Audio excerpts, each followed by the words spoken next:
Bismillahirrahmanirrahim. Assalamualaikum warahmatullahi wabarakatuh. Waalaikumsalam warahmatullahi wabarakatuh. Para pemirsa dan sahabat beriman dimanapun berada, Alhamdulillah kita berjumpa lagi di Ustadz Danu Official Channel. Semoga kita selalu dalam lindungan Allah Subhanahu wa Ta'ala. Amin ya rabbal alamin. Di video kali ini kita akan ngaji lagi bersama guru kita Pak Ustadz Danu. Assalamualaikum Pak Ustadz. Waalaikumsalam warahmatullahi wabarakatuh. Amin. Assalamualaikum Pak. Waalaikumsalam Batung. Amin. Nah, para pemirsa dan sahabat beriman dimanapun berada, satu penyakit yang banyak sekali dialami atau bisa diderita oleh kaum wanita yang sedang hamil, yaitu kista. Ini akan kita tanyakan kepada guru kita Pak Ustadz Danu. Pak Ustadz, mengenai kista ini Pak Ustadz, saya melihat ya di televisi ada seorang artis itu yang lagi hamil muda Pak Ustadz, kemudian harus keguguran gitu karena ada kista katanya di dalam kandungannya. Sebenarnya ini penyebabnya apa Pak Ustadz, kista tersebut? Ya. Bismillahirrahmanirrahim. Assalamualaikum warahmatullahi wabarakatuh. Waalaikumsalam warahmatullahi wabarakatuh. Amin ya rabbal alamin. Ya. Sebenarnya kalau selama ini proses keguguran itu biasanya bukan dari kistanya selama ini saya amati ya. Karena saya alhamdulillah pernah nangani seorang ibu-ibu muda yang ingin punya anak, ada kista di ovarium, kemudian hamil, dokternya pengen digugurkan, tapi dia tidak mau. Akhirnya ya saya bantu dengan doa, dengan ini untuk minta maaf sama orang tuanya, khususnya dengan ibunya karena di ovarium. Ya alhamdulillah bayinya lahir dengan selamat. Alhamdulillah. Alhamdulillah atas izin Allah semuanya. Nah, kalau keguguran itu ada beda. Jadi keguguran itu kesannya bayi itu tidak diinginkan. Hah? Begitu Pak? Kesan loh ya. Kesan bayi tidak diinginkan itu saya kasih contoh. Ya. Jadi si ibu marah dengan suami, itu bisa berantem dengan suami, si istri umpamanya kurang, ya pokoknya intinya marahnya meledak bisa dengan suami. Yang kedua, bisa dengan ibunya, Ibu kandungnya, ibu mertua juga bisa. Intinya kepada orang tua bisa. Dan itu insya Allah gugur, insya Allah udah hafal saya sudah. Dia punya kista, enggak punya kista aja gugur. Kalau kecapean kerja gitu itu alasan-alasan aja. Karena Allah itu sudah menceritakan dalam Quran bahwa anak, istilahnya itu embrio itu akan dipegang kuat di dalam rahim. Masya Allah. Itu udah janji Allah Ta'ala. Jadi kalau tidak ada persoalan, tidak ada gugur itu insya Allah tidak ada. Kalau kecapean, enggak, capek kayak apa itu enggak. Bukan seperti itu. Istri saya dulu waktu hamil itu, dia minta boleh nggak saya puasa? Silahkan. Kalau nanti nggak kuat, ya. Ke beberapa anak-anak saya itu, istri saya itu berpuasa beneran sampai selesai, ya sampai kelahiran anaknya. Seperti itu, dan tidak ada persoalan. Seperti itu. Jadi anak saya kekurangan gizi, alhamdulillah enggak. Apanya? Takut? Enggak. Allah, kalau kita serahkan sama Allah Ta'ala, enggak perlu ada yang takut. Selama istri saya hormat kepada orang tua, saya hormat kepada istri saya hormat kepada saya dengan tanpa basa-basi, itu tanpa tipu-tipu, ya benar-benar hormat ya. Ya insya Allah anak ini nanti akan dilahirkan dengan normal oleh Allah Ta'ala. Jadi kalau itu bilang kecapean itu ya alasan biasa ya, secara kelihatan kasat mata itu kecapean. Kalau saya enggak, tanyain aja orang yang keguguran, insya Allah pasti itu kok persoalannya. Berarti dulu, saya juga punya kasus ini yang sama nih. Itu ketika istri saya hamil, keguguran memang. Kenapa? Dan memang nggak ada kista deh. Karena apa coba? Itu kayaknya marah sama saya tuh Pak Ustadz. Kenapa marah sama kamu? Waktu itu tahun baru, saya naik mobil, nguput di Kuto. Dia ikut tuh. Kan jalanan jelek tuh Pak Ustadz. Jeglung down. Tanpa saya ketahui, dulu mobil kan langsung mendadak loncat begitu, marah. Kamu lagi hamil, marah berarti. Loh, saya kan nggak tahu kalau ada lubang gitu.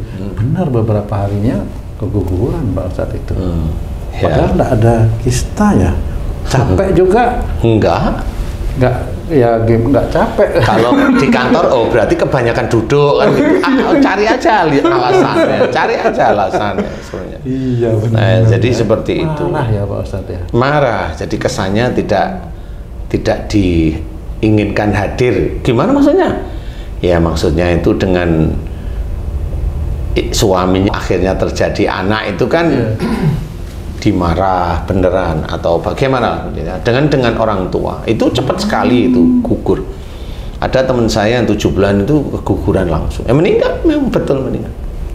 Betul, marah sama orang tuanya langsung ras. Ustaz, kalau kista Ustaz, biasanya sakit dulu baru diperiksa, oh ada kista gitu sebenarnya. Jadi sebenarnya seberapa lama marahnya atau kualitas marahnya Ustadz yang menyebabkan kista ini tumbuh berkembang cepat? Kalau kista itu sebenarnya malahnya cukup lumayan tinggi.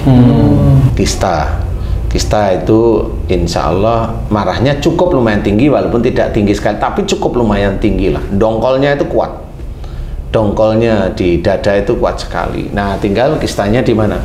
Kalau kista itu di ovarium berarti rata-rata ini marahnya dengan orang tua, tetapi prosentasenya biasanya cenderung ke ibu. Itu jenis marahnya yang jenis kualitas ya, kualitas marahnya kan ada. Umpamanya saya marah sama Haji J nih. Tentang apa misalnya itu Pak? Umpamanya marah, jenis marah saya gini, Cimbo itu jangan dilakukan. Dan itu bisa aja itu marah. Tapi kan kelasnya nggak tinggi, itu jangan dilakukan, Ci. Kayak nasihat itu. Iya, kan cukup. Larangan istilahnya. Tapi saya bilang, Ci, tahu gitu kok dilakukan sih? Kan gitu. Beda. Ini grade-nya naik. Naik lagi. Udah berapa kali sih ngerjain itu kok dilakuin terus? Nyindir ini. Nah, itu kan naik lagi. Akhirnya yang mulai agak di atas itu, Ji, maaf ya Ji, ini enggak. Emang nggak lihat matanya ditaruh mana kok itu dilakuin? Emang nggak lihat ini. Nah, ini udah mulai nih. Itu sudah mulai grade-nya di atas seperti itu. Nah, itu nanti tidak cuma kista, nanti bisa aja malah kanker. Kalau kista itu bukan kanker, Ustaz? Belum. Kalau kanker kista gitu? Kanker, ya kista bisa jadi kanker kalau memang emosinya tinggi terus kan kista nggak bisa hilang akhirnya. Oh iya. Akhirnya dia muncul, alien baru yang namanya kanker itu tadi. Benih baru ya gitu ya? Iya, benih baru kayak. Apa namanya itu? Kok benih sih? Emang dia metamorfosa nih. Benih. Kayak kamu menabur benih aja. Benih-benih kista yang lain. Kista rata-rata di? Macam-macam nanti kalau di ovarium berarti dia sering jengkelnya dengan ibunya. Kalau kista itu ada di rahim ya sering jengkel dengan ayahnya. Seperti itu. Atau dengan suaminya kalau memang marahnya yang dipendam itu kuat. Tapi kalau masih pengantin baru jarang lah dengan suami, karena ada proses istilahnya. Jadi seseorang berbuat dosa itu akan ditabung oleh Allah Ta'ala, dicatat. Nanti kalau proses berbuat dosanya di titik-titik itu, nah nanti kan lama-lama kan volumenya menjadi besar nih. Nah, baru di volume tertentu oleh Allah Ta'ala dimunculkanlah bentuk ujian, yaitu musibah, yaitu salah satunya penyakit. Insya Allah seperti itu. Makanya kalau dia masih muda, ndaklah kalau dengan suaminya muncul kista itu ndak, tapi relatif dengan orang tua. Insya Allah dengan orang tua. Berarti Ustaz, walaupun kualitas marahnya tinggi, tapi kalau belum masa atau belum waktunya Allah kasih sakit, nggak sakit.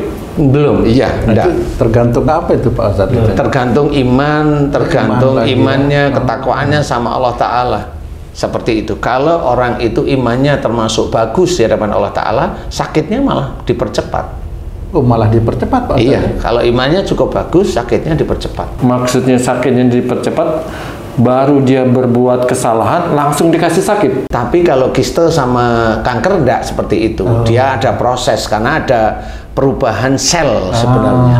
Jadi tetap ada proses. Kecuali kalau memang bukan jenis yang fisik, umpamanya kaku hati sama orang tuanya, mual seperti itu mual. Jadi secara fisik tidak tampak tetapi itu berdampak, mual. Kemudian lagi ngomelin orang tuanya, umpamanya dia langsung mencret, seperti itu. Itu yang langsung. Itu yang langsung, itu enggak fisik sebenarnya, tapi itu bisa langsung seperti itu. Tapi kalau udah bentuknya tumor atau kanker atau kiste atau endometriosis mamanya, itu butuh waktu istilahnya.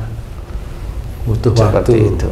Butuh waktunya itu kan biasanya Ustadz menjelaskan dengan bertobat, Ustadz. Mohon ampun. Apakah mohon ampunnya itu lamanya juga seperti pertumbuhan selnya ini, Ustadz, kesalahannya itu? Jadi orang Islam yang mohon ampun itu rata-rata tidak pada fokusnya. Pada titiknya. Pada titiknya itu saya amati jarang sekali. Dia mohon ampun hanya istighfar biasa, global. Nah, kalau global, padahal kesalahan seorang Islam itu setiap hari itu kan banyak. Jadi bisa aja karena istighfarnya itu global dan nggak banyak, itu untuk sehari-hari ini bisa. Yang mana gitu? Iya, bisa akhirnya istighfarnya itu habis di titik itu. Di titik-titik yang Di lain. titik-titik yang lain sebenarnya. Ya, walaupun ada bahwa dengan berwudu dosa-dosa kecil hilang. Iya, tapi kan kita tidak pernah tahu dosa kecil ini rinciannya apa, kan begitu. Detail lagi nih. Ya memang seperti itu. Kalau memang kita mau belajar Islam dengan menyeluruh, kalau tujuan kita itu mau surga, ya seperti ini. Harus dijelaskan secara detail. Yang mana dosa-dosa kecil? Wong yang dikerjain itu orang yang orangnya sholat, itu dia ngerjain malah dosa besarnya. Kan begitu. Jadi nggak cukup istilahnya dengan hanya cuma berwudu, nggak cukup. Makanya banyak orang Islam yang sakit itu karena memang nggak cukup. Dengan wudu itu nggak cukup istilahnya. Makanya banyak diajarkan bahwa Rasulullah pun itu beristighfar itu ada yang 70 kali, ada yang 100 kali. Itu Rasulullah yang memang beliau dijamin masuk surga. Coba kalau kita itu kalau ketemu sama ketemu dengan makanan itu masih pengen aja di bulan Ramadan. Udah dijamin masuk surga, kualitas istighfarnya juga. Iya, makanya di sini kan harus. Makanya saya ceritakan banyak orang Islam itu yang kalau istighfar itu tidak pada intinya, tidak pada inti, poin-poinnya, tidak pada poin-poinnya. Dia mohon ampun pun di mana nggak ngerti, padahal dia marah, memaki, kalimat-kalimatnya itu jelek didengar telinga, tidak baik dan sebagainya. Itu setiap saat. Yang mana nih dosa kecilnya? Kan nggak ketemu nih. Nah, jarang orang Islam itu yang mohon itu beneran. Ya mohon ampun beneran itu kalau sudah, wah, kami dokter sudah angkat tangan tentang penyakit bapak atau ibu. Nah, itu baru tuh datengin Ustadz tuh. Suruh doain. Lah ngapain doain? Doain minta apa? Minta apa? Di sini. Minta sembuh. Lah, kok nggak dulu-dulu dikasih nasihat nggak mau? Baru udah tahu dokter angkat tangan dia minta sembuh. Lah kan kalau Allah itu mau bercerita kun, itu terjadi. Loh, kamu itu maunya berharap seperti itu, tetapi perilakumu dulu tidak pernah kamu mohonkan ampun kepada Allah Ta'ala. Ya kalau sudah itu cara Allah, ya sakitnya itulah cara Allah mengambil nyawanya dia. Lewat sakit itu nyawanya akan terambil. Makanya kita belajar kalau bisa, belajar untuk tidak sakit itu kalau bisa. Makanya perilaku sehari-hari kita tertibkan. Mulut itu orang Islam itu jarang tahu yang namanya sariawan itu dari cara berbicara yang pedas didengar. Itu nggak pernah tahu dia. Dan kalau dinasehati juga nggak mau. Padahal ya itulah sebenarnya cara Allah menyampaikan, menegur itu dengan itu, sariawan. Umpamanya tenggorokan berlendir, kenapa keluar lendir? Coba. Tidak ada yang bisa mau minum obat ini, tidak bisa. Kalau umpamanya saya menerangkan dengan cara-cara Islami gampang kok. Tenggorokan ini berlendir, itu berarti tenggorokan ini secara harfiah itu panas. Sehingga lendir inilah yang secara sunatullah dimunculkan oleh Allah Ta'ala karena tenggorokan ini panas. Supaya nggak panas. Supaya nggak panas seperti radiator di dalam mobil. Itu sunatullahnya udah diberi. Makanya kalau di sini lendir hilang berarti tenggorokan itu selalu panas. Lah kenapa tenggorokan panas? Ringan saya cerita. Kalau bicara kaku, emosional, egois. Orang yang seperti itu pasti tenggorokannya selalu berlendir. Siapapun orangnya, mau dia Islam, mau dia non-Muslim, insya Allah itu begitu. Kebanyakan kalau dibilang gitu nggak terima. Makanya nggak terima. Karena banyak yang lain-lain itu memberikan dakwah, sakit itu Allah aja itu yang tahu. Bukan. Sebenarnya sudah diceritakan, wa ma sabakum min musibatin fa bima kasabat aidikum. Apa saja musibah yang kau terima itu disebabkan dari buah tanganmu sendiri. Ini rahasia gaib Allah itu di sini. Kebanyakan juga nggak diterima juga. Kenapa? Kebanyakan nggak diterima juga. Kebanyakan juga nggak mau nerima juga. Milih-milih musibahnya. Secara nggak langsung menolak ayat itu. Menolak ayat itu. Kalau menolak ayat itu gimana namanya? Kafir lah. Kafir lah, kan begitu. Nah, kalau kita tidak ingin masuk neraka, ya ikutin perintah Allah. Sebenarnya itu. Apa musibahnya di mulut? Di mulut apa? Sariawan. Ya itu. Di mana musibahnya? Di gigi, sakit gigi. Apa gara-garanya? Wah, di gigi itu kalau marah itu maunya ngeremus-ngeremus. Maunya kalau marah itu ya neken sampai begitu. Iya, begitulah istilahnya. Di mana? Di hidung, berarti hubungan dengan lingkungan. Di mana? Di mata. Di mata nih sakitnya.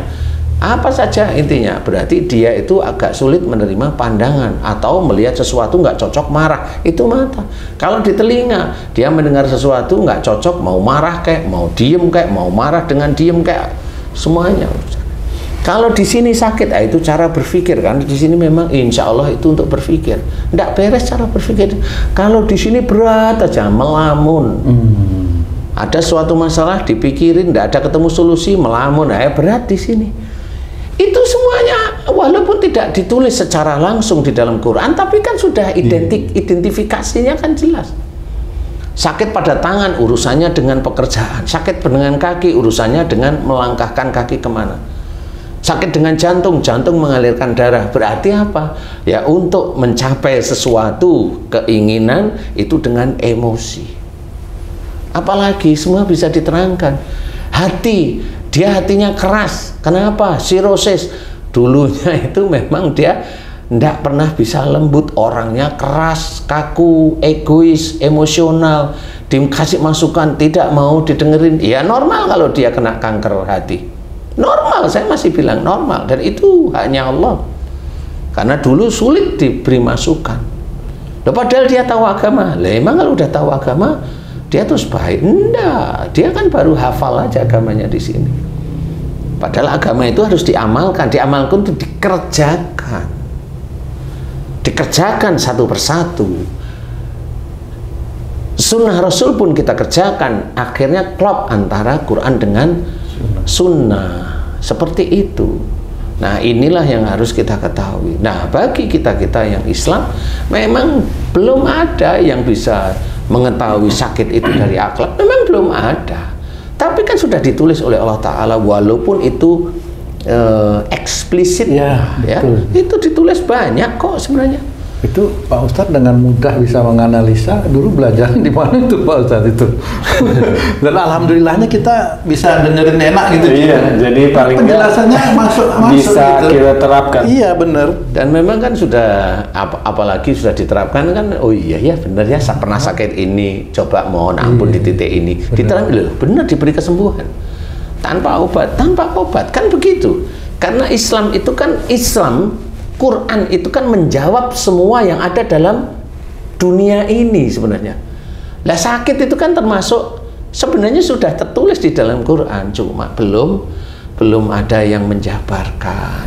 Ustadz menjelaskan yang Ustadz jelaskan itu kepada orang lain, Ustadz, karena rasa cinta dan sayang kita terhadap orang yang sakit, terkadang orang yang sakitnya justru sebaliknya, Ustaz, nggak terima marah. Itu nyikapinya gimana? Maksudnya nggak terima marah gimana maksudnya? Ya dibilang kan akibat dari kesalahan, dosa ini dan lain, nggak terima, merasa nggak ada dosa gitu, Ustaz.